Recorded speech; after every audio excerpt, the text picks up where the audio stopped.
Lorival, eu quero pedir que você permaneça com a gente, porque a gente vai continuar falando sobre esses resultados da eleição na Alemanha, também sobre a saída de Angela Merkel. Eu vou conversar agora com o Sérgio Costa, que é professor de Sociologia na Universidade Livre de Berlim. Muito boa tarde, professor. Obrigada por comparecer aqui ao Visão CNN, nos ajudar para entender aí o resultado dessas eleições que estão sendo apertadas, né?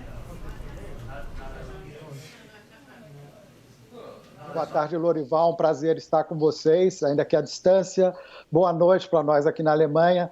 Enfim, a eleição, de fato, na Alemanha, diferentemente da eleição brasileira, os resultados mais interessantes vêm depois da apuração, quando há exatamente isso que vocês terminaram de mostrar, tanto a Paula quanto o Lorival, as negociações em torno das coalizões. E aí, vocês já adiantaram isso, achar dois modelos que, de fato, e são usadas metáforas para expressar isso. A coalizão mais provável é a coalizão entre o Partido Liberal, os Verdes e os Social-Democratas. Portanto, o Partido Liberal é representado pela cor amarela, o Partido Verde, os Social-Democratas pela cor vermelha. Então, ela é chamada de coalizão semáforo.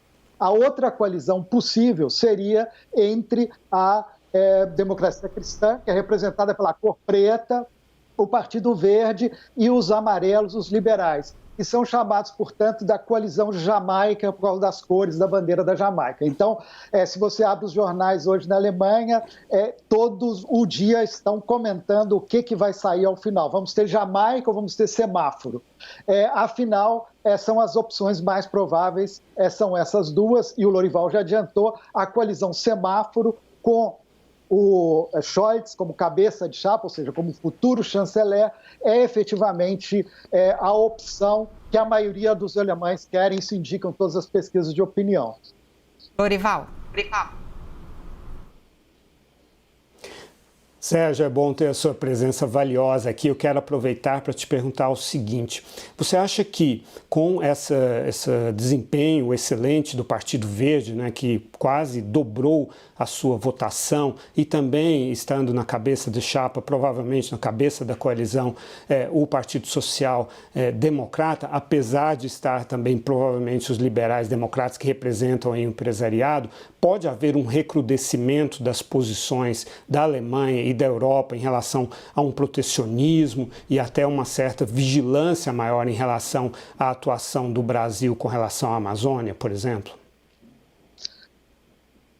Eu acho que protecionismo, no sentido clássico da palavra, não haveria. O que os eleitores do Partido Verde esperam é que, como a questão do clima esteve no centro da campanha eleitoral de todos os partidos, mas, obviamente, principalmente por seu DNA do Partido Verde, os eleitores do Partido Verde vão cobrar do partido, precisamente, que a questão climática seja discutida no nível global, porque, afinal de contas, é uma questão planetária, não é uma questão só da Alemanha.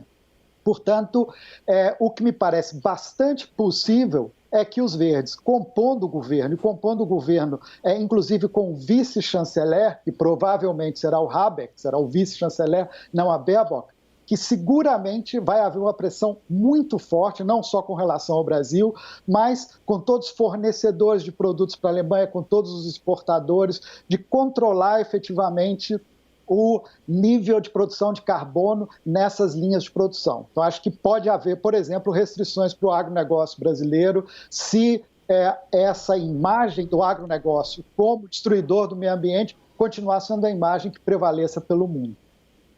Importante isso, professor. Eu queria saber, uma questão que eu acho que deve estar na cabeça de muitos brasileiros. Nós vimos ali Angela Merkel ter uma continuidade enorme, muitos anos no poder. Ela que tem um perfil discreto, ou seja, não é um culto à personalidade que ela estava protagonizando lá na Alemanha.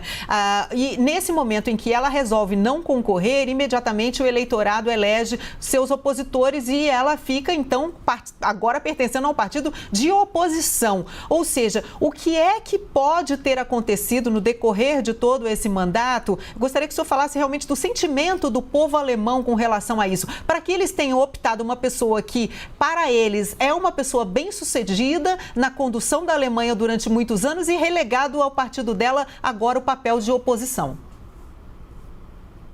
Pergunta interessantíssima, Carla, que é precisamente isso que está em jogo, é um pouco o legado dela.